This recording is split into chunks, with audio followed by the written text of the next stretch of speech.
how to turn on or turn off mouse and trackpad enhance pointer precision on the Samsung Galaxy S25 series. First, tap on the home button to return back to the home screen. Now from the home screen, swipe down at the top to open up the quick settings panel.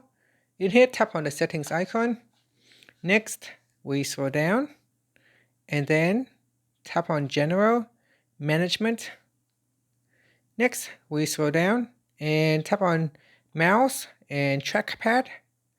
Next in here, you can tap on Enhance Pointer Precision. So tap on the toggle button to turn it off or switch it on. In here, say make your mouse cursor move faster or slower, depending on how fast you move your mouse. And that's it. Finally, you can tap on the home button to return back to the home screen. Thank you for watching this video.